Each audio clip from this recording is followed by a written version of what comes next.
listening to the Straight to Video podcast with Rob Lane.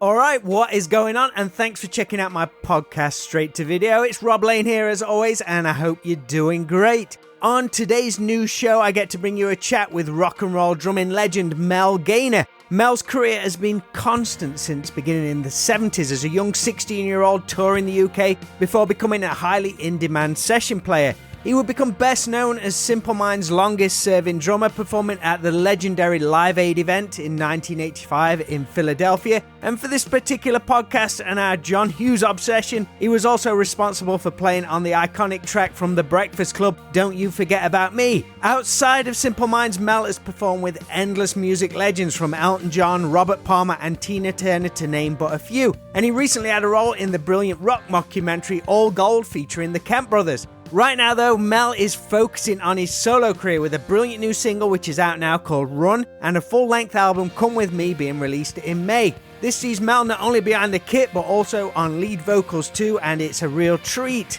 As always, this Straight to Video podcast is proudly presented to you in association with Affinity Photo, an incredible piece of photo editing software, which I use all the time for graphic design. You can see it being used on the podcast episode artwork each week, and it's an extremely affordable alternative to other programs on the market. So please go and show them some support at affinity.serif.com. Alright, let's dive in with today's episode. If you want to learn more about Mel's new music, everything can be found at melgaynor.com. But right now, please enjoy my straight to video chat with drumming powerhouse Mel Gaynor.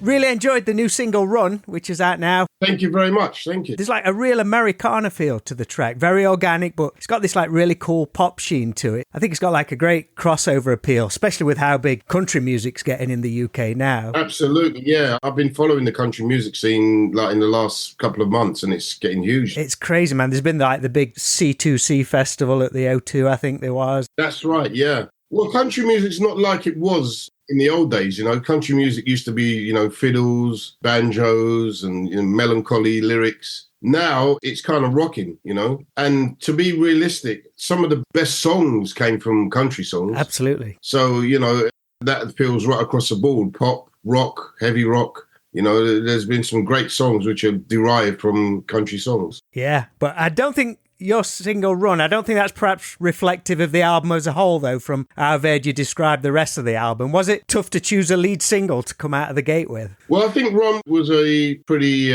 obvious single to come out with because it's hooky, you know, and it's got a lot of elements that a lot of people like. The next single is going to be probably even hookier, probably a bit more pop. And that's called Little White Lies. So that's going to be coming out next month. But as far as Run, I'm quite proud of the way it sounds. I believe the album, it was all written and actually recorded a few years ago, but delayed due to COVID as you weren't able to tour it. How was it revisiting it after that time and getting the chance to remix a record? Not many artists get that opportunity to hear things with fresh ears. Well, yeah, it was a kind of weird one because the record was recorded and it sounded great at the time. And then, like you said, COVID hit. So we had to shelve everything, put everything on hold. And then I came round to thinking about last year, actually. I wonder how this is sounding again, you know, so I put all the tracks up. It sounded good, but it didn't sound that contemporary. So what I did is I got a guy called Michael Smith to go in and remix the album. And here we are now. You know, the album's out and it will be coming out the 3rd of May. I'm quite proud of it. And it's being released through Marquee Records. How did that whole collaboration come about? Well, that collaboration came about through contacting Colin Peter a while ago, and he heard some of the tracks. He liked them, but he wasn't sure at the time about putting it out. So I revisited him and said, you know, I'm going to remaster and remix the tracks. And he was elated with it. He loved it. And here we are. We signed with Marquee and the tracks are out. Yourself being from London and growing up there, did the Marquee venue or venues, shall we say, did they feature heavily in your early career? Do you have any specific memories of playing there or going to see any bands? Well, yeah. I mean, my oldest brother, he used to take me under his coat into Marquee And I used to watch all these great acts, probably acts that people had never heard of, but they were kind of known at the time. Jess Roden Band, Snafu, there's a band called Snafu. There was also a band called Steve Gibbons Band as well. They, frequented the Marquee, and I went down there as a kid and checked them out. You never got busted from sneaking in under the coat? No. It was pretty underhanded, let's say. And then, several years later, I get to play the Marquee with Samson. Oh, amazing, man. Which location was that of the Marquee? It was the one in Wardour Street. Right. So it was an original location, and it was a superb club. I mean, it was incredible. You mentioned your older brother there. Is that the same one who you've worked with on the new album? Yeah, basically, he co-wrote a couple of tracks on the album. Yeah, we collaborated, and we still collaborate on lots of material. And he's actually my live band as well. Oh, superb, man. He's been quite a successful musician, I believe. Yes, he was with Stevie Wonder, Eddie Grant. He's with quite a few people, Tina Charles. He's, let's say, cut his teeth in music for a long time. And he's a professional musician. Was he a working musician when you were at school? So you could kind of see music as an actual career as opposed to just a hobby? Absolutely, yeah. He was the one who encouraged me to get into music and to be professional. Back and forth, we played together in various outfits. And it wasn't until I got this together, I said, you got to come and play in the band. So he's in the band alongside my daughter as well. Oh, wow. How cool is that?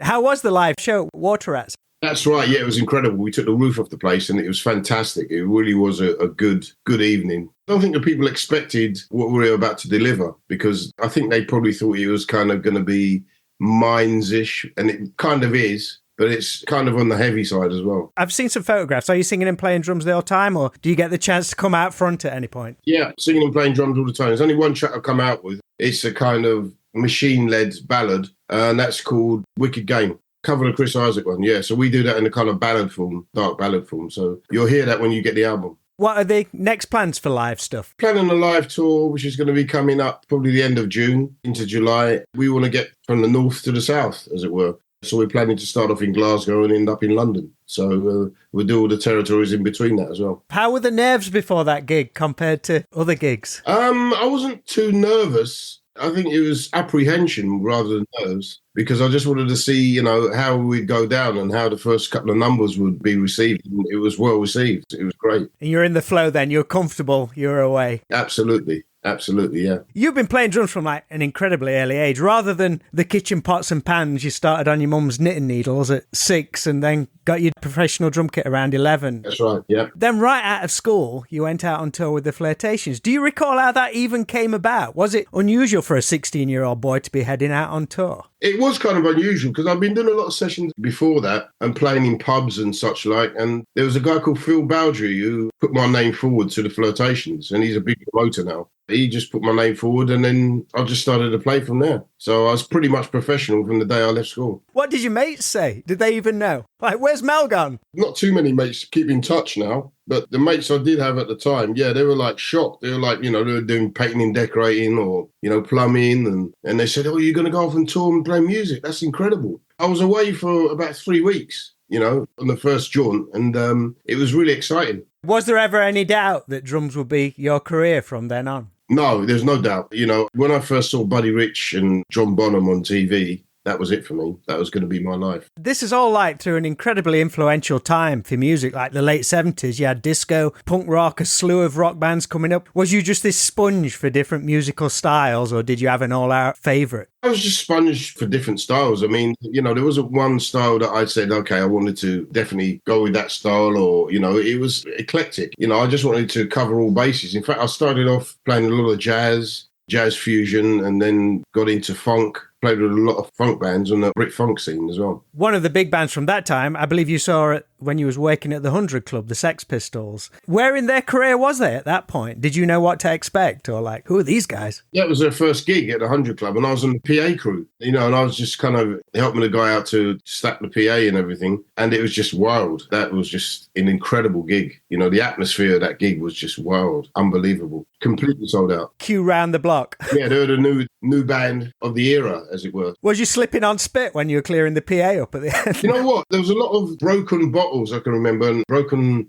glasses, and, it was shambolic, let's say. You mentioned earlier when we were talking about the Marquee, you played in the band Samson, which I think was around like 1981. And Samson, as many will know, Bruce Dickinson's early band before he joined Maiden. And you played the Reading Festival in 1981. The whole set's on YouTube. I don't know if you've ever watched it. Yeah, I've seen it, yeah. Samson, obviously a real hard rock band. Was that a style of music you enjoyed, or how did you approach that gig? It was kind of weird because I auditioned for that band at Easy Hire. There's a place called Easy Hire, and the management at Easy Hire, kind of pulled me in to play with them. And previously I was playing with the Nolan sisters, so you can imagine like these pretty 5 girls on stage and, singing sweet harmonies and then going to, a heavy metal band. And I was like, wow, this is unbelievable, and the volume was just amazing. So I was kind of tiptoeing around with the Nolans, and all of a sudden I had to play really hard with Samson. So it was a kind of learning process, but it kind of worked. I really enjoyed that time with Samson. Really enjoyed it. Do you remember much about the festival? I was looking at it. I think it was Bruce's final show, and you're on the bill with Gillan and Billy Squire. That's right. Yeah, it was a great show, great day, very hot day. And I can remember, Bruce was on fire that day. And obviously, they poached him from us. You ever crossed paths with him since? Yeah, a couple of times. We've got some mutual friends. And I've popped up with him a couple of times. And he's always a gentleman. He's always a nice guy. You're perhaps most well known as longtime drummer for Simple Minds, where you joined back in 82, after you'd already become a well-respected session musician. Back then, was you planning on joining any long-term bands? Because I think you initially just went in to do some session work. I wasn't. I mean, it was just like a situation where I go in there, play a session and come out again. I ended up not coming out. I ended up staying. Decades later. Yeah, I was still there. So, but it was great. It was a great experience, just, rocking up and playing the songs and being a part of history, really, with that album. Absolutely. And through this podcast, it always comes up, I'm a huge fan of John Hughes movies, which you had a huge impact on with Simple Minds recording the song Don't You Forget About Me from The Breakfast Club. It's well documented. The song was written by Keith Forsey, turned down by several big names, including Simple Minds, because you weren't interested in doing someone else's material, but totally put your stamp on it. Bigger guitars, I believe. The drums are huge and the iconic la la la la's at the end. But I think I saw you mention, was it recorded on the first ever digital desk? And it's a drum sound you're particularly proud of to this day. That's right, yeah. It was the first digital desk in the country, and it was recorded at a place called Wembley Sound. Yeah, we just, I just set the kit up as I normally do. And when I came in to listen, I just thought the drum sound was incredible. I mean, it was just cracking. One of the best sounds, I think, drum sounds that I've ever had, apart from probably Once Upon a Time, and that was with Bob Clearman. And that's the second greatest sound I've ever had. Was you apprehensive going in with like new technology? I was just thinking it was a digital desk, and I wasn't sure that digital capability gave you enough oomph in the sound. But it sounded great. I mean, it was clean. It was precise, a lot of guts in there as well. How much time did you get to sort the arrangement for the song? Do you have any idea? Not too long. We heard the arrangement. We were kind of fiddling about, and then we decided to just take it.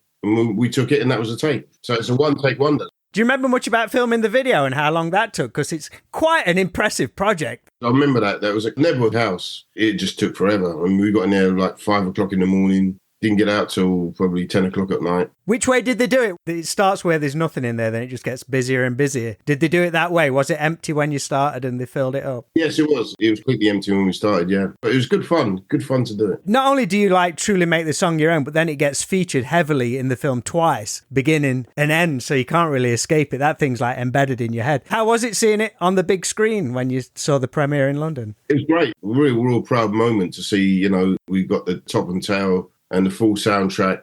Up to this day, I think we played in Las Vegas, and there was a convention, like a Breakfast Club convention, and all the cast came and turned up to the gig that we played on, and that was a real moment. Oh, incredible! When was that? That's about 10 years ago now. Because I was looking through some clips. I watched the 2015 Billboard Awards clip. That, for me, shows the power and legacy of a song like that, because it keeps cutting to the crowd and everyone is singing along like it's the current number one and biggest song in the world right now. Yeah, it was actually quite weird because I remember seeing in the audience people like J-Lo, Taylor Swift. Ed Sheeran's there. Ed Sheeran. And I was like, wow, they're stomping to this music. It's really strange. Yeah, it's just a fantastic clip. I mean, I know it's like a recent one, but it's like, wow, this really shows the legacy of this track. All these young people, all different generations, just know it. absolutely. Shortly after the success of the film, you got to perform at Live Aid in '85 in Philadelphia. I know you've spoken about how amazing that was, an insane crowd and a legendary event. What I'd like to know, though, is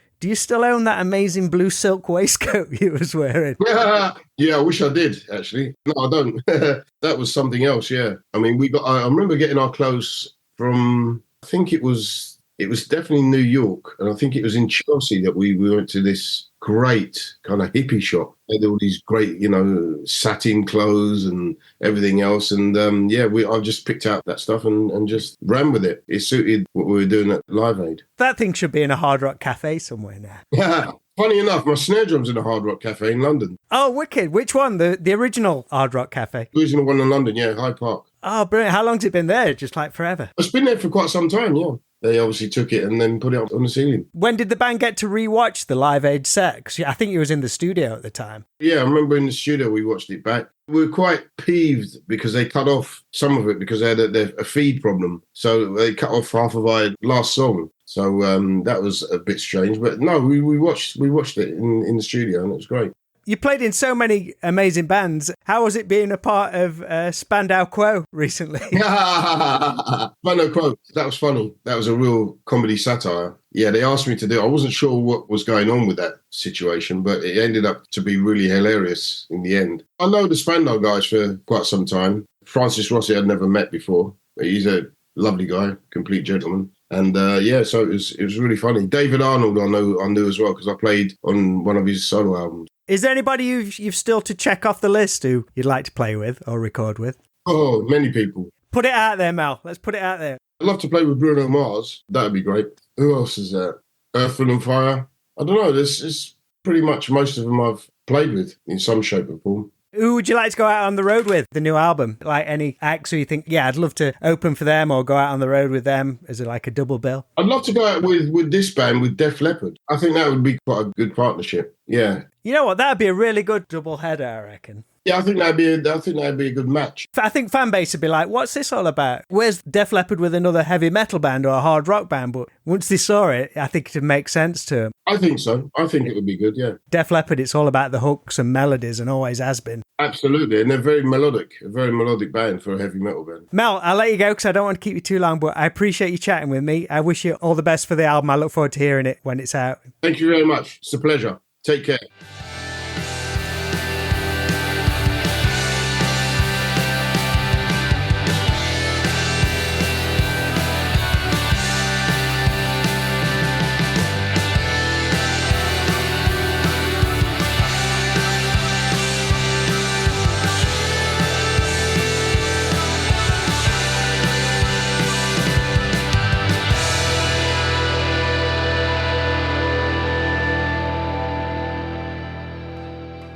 Big shout and thank you to Mel Gaynor for joining me on today's Straight to Video podcast. Mel and I only had a brief time to chat, but what a career. I'd love to deep dive a little more sometime, as I'm sure there's some incredible stories and experiences which he could share. The new single Run is out now on all digital platforms, followed by the full-length album Come With Me, released by Marquee Records on May the 3rd. Over at our 80s video shop in Alfreton, Derbyshire, just 10 minutes from Junction 28 of the M1, we're having some screenings of our film, One Night Rental, this coming weekend on the 16th and 17th of March. So this is a chance to watch the film in the location it was actually filmed. So if you want to come along, head on over to www.80svideoshop.co.uk to pick up some tickets. There are going to be 2 screenings each day at 3 p.m. and 7 p.m. And for £15 you can pick up a ticket DVD bundle, which gets you to watch the film but also take home a copy on DVD. So that's all for this week's podcast. I want to thank you all for continuing to listen each week, and I'll be back for a brand new episode next Friday. So until then, make sure to always be kind.